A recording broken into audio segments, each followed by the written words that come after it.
So,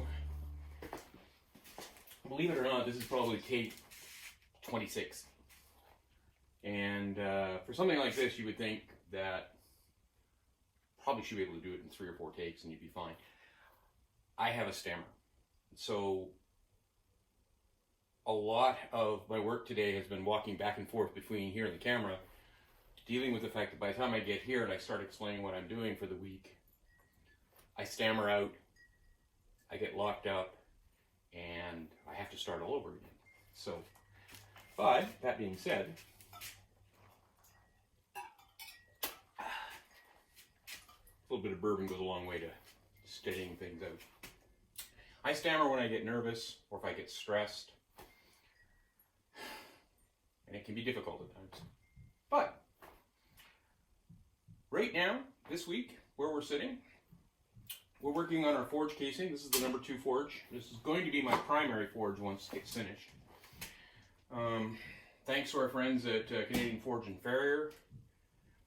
They've sent out our insulating blanket, gotten our refractory cement, our sealer. All of that is ready to go. Right now, all I've got to do is finish up getting my angle iron all set up, getting it in place, so it gives me a level surface to put my heavy bricks, my kiln bricks. These guys are good to about 3,000 to 5,000 degrees, somewhere in between there, depending. They're not proof against flux. Flux will eat through these things like you wouldn't believe. I was actually quite stunned at how quickly the flux will get through this.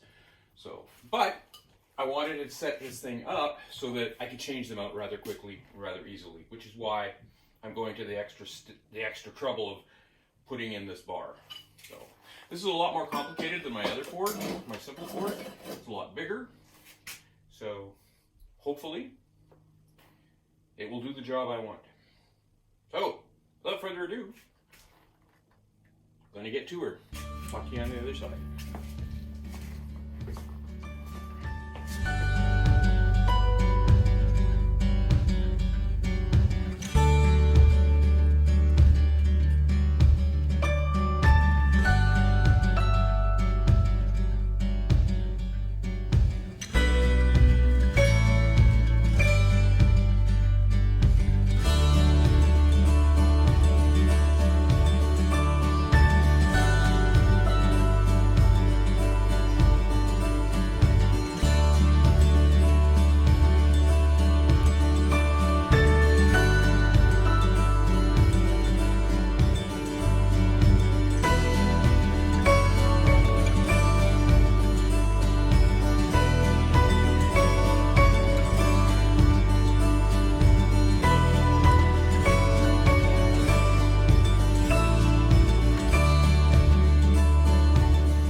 What's going to happen is we're going to take this chunk of threaded rod, and that's going to be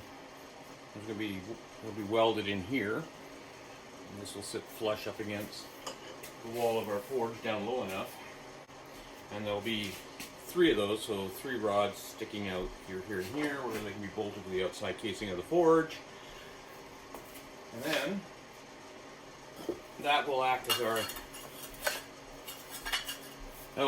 the rest for our fire bricks that we're going to be putting in.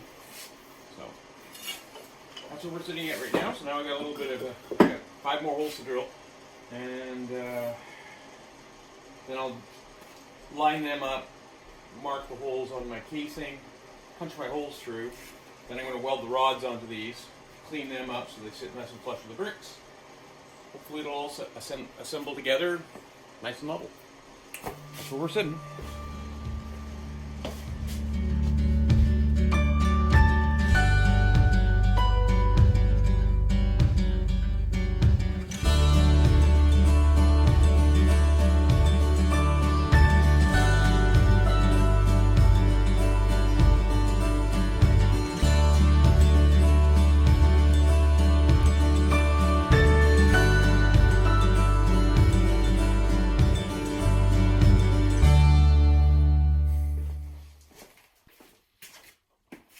So what I've done right now is I've taken my center point here and marked my center inside the forge.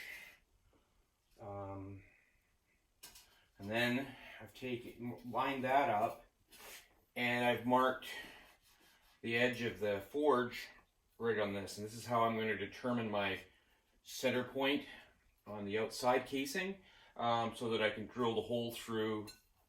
Then I'll weld my rod into this one, get that centered up, and then I'll be able to transfer my other marks, and then I'll do that on the other side. So right now, I've got to pretty much take the burners off and everything else that I have set and gotten into position, and get going on that. So we're going to go to a time lapse for that stuff, and talk to you a little bit on the other side.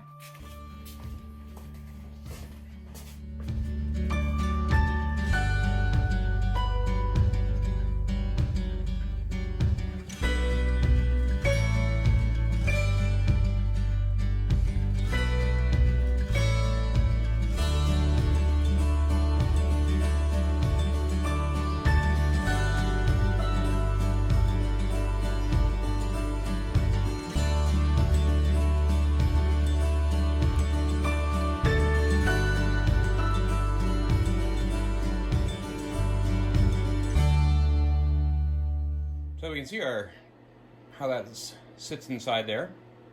Okay, the welds will be cleaned up so they're square. I can also sand off a little bit of the brick too if I want to, and not compromise the welds, but I will clean it up so that it fits a little more tightly.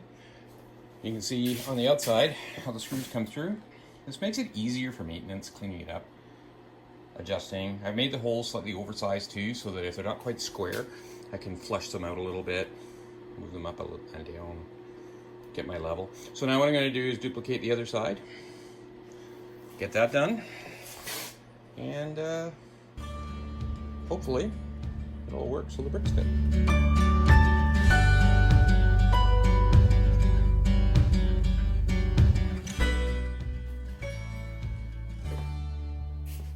So I'm happy with our progress this week, even though it was shortened due to medical situations.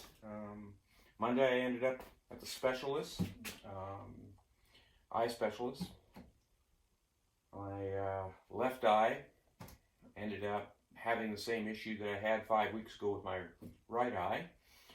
So it looks like I'm at least another 6 to 8 weeks away from actually being able to use the forges or do any hammering.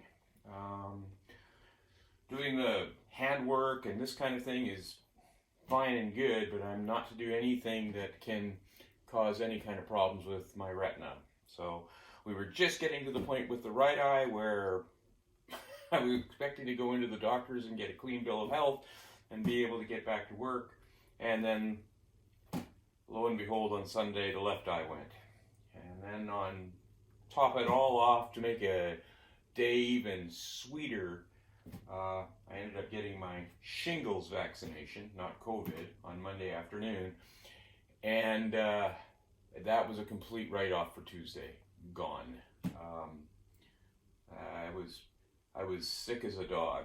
So, but hopefully, you're only supposed to have that injection once. Actually, 2 injections, but you're only supposed to have to get it once. So hopefully I won't have to do that again. But like I said, it kind of made the week short. So yesterday we spent the day getting our rests in place. Today what I need to do is be able to get my door reaffixed. So that's going to mean some cutting, because we are about, I'm going to need about 1/2 inch because of the curvature of the old propane tank that we're using as our forge casing. So I'm going to end up cutting that out. Now, there's a couple of thoughts that I'm having. On my old forge, what I have is, on the outside, I have a steel rest, which sits flush with my brick surface. And I have insulation in that in between, brick to protect the edge of my forge door from the heat that's inside this, inside this space. I'm debating whether or not I cut my door low enough so that I can set another brick on either end that will sit on top of the shelf. Now, the advantages I see are that will protect the steel even further. It'll protect my door much better. What I worry about doing something like that, though, is, of course, when I'm using flux, when I'm doing Damascus, welding, steel in the forge, doing my forge welds, if I'm using a non-friendly flux, like borax, what's going to happen is that it can really do significant damage to the brickwork. And I'm not sure I want to do that out here on my rest. So I'm going to work along, think about that. If somebody wants to say something in the comments about it, I'd appreciate it. Just thoughts about it in general. I've seen people just use bricks, because again, some of the forges I've seen out there are pretty remarkably crude, incredibly efficient, do a great job, but again, this one I want to be able to haul around with me, right? So, okay, so my first thing, going to be cutting these guys off so that it fits my door. I'm going to do that both ends. Then I'm going to establish where my door is going to sit. I'll be shooting time lapse for that. I'll add in tips or anything else or some photographs, give you an idea of what exactly I'm doing. So that should take up pretty much the rest of my Thursday. Tomorrow, I'm really hoping that I've got it to the point where I can start thinking about my insulating blanket by the end of the day. I need to have my doors cut. I need to have all of that done before I do that, because one of the things that's going to happen when I do the doors is the doors have to be insulated as well, right? So I'm going to have to cut it in, get it set up, do it in such a way that it's semi-permanent, easy to maintain and fix. The other thing I've got to attach is all the way around the inside of this door. I want a lip so that when the door is closed, I don't have any heat seepage coming out through here. It's just a little thing, right? I could probably do it just with insulator, the insulation, but we'll see how that goes. Anyway, that's where we're at. Talk to you on the other side.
Friday has rolled around on a shortened week.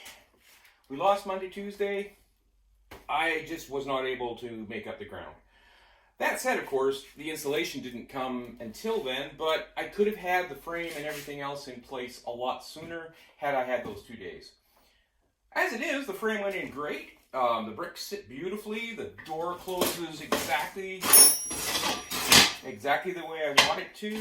So we're at that next stage, which is lining up a table or rest on the inside of this door, which will have to be welded in to place, and that will match up so when the doors come swinging closed, this table that I'm going to be creating, not this piece, it'll be bigger, will slide in and come in underneath this brick. The idea for that is that I'm going to be cutting a piece of brick that matches the inside of the curvature of this door. It's going to sit on there so that when the door closes, that refractory brick comes in, fits up flush against the bricks that are inside. Okay, on the other side, even though this end doesn't open, I'll be doing much the same thing as creating a brick that sits on that end as well. So that is where that is sitting at the moment. Part of that process, of course, too, will mean opening up this end with a work door. That work door, I want it to be large enough so that I can work bigger pieces. My biggest problem with the little forge I've got right now is my door is so closed, so small. I'm rather limited in what I can work. So nothing bigger than a throwing axe head or a small hatchet head. Those are the kind of things I can do. If I wanted to do something much bigger, much larger, I just don't have the space for it. I don't have the option of opening that door up without getting my cutting torches out and doing something with it. So I want to create a door that's big enough on here that I can work larger pieces. In order to restrict that, I'll be able to put bricks in place, that kind of thing, just to restrict this, reduce down the size of my door.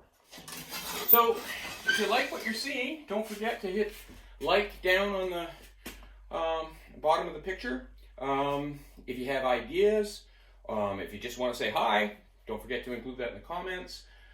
If you like what we're doing, jump in there and subscribe. Remember that the algorithm YouTube uses to add ads in is based on likes, it's based on the subscriptions.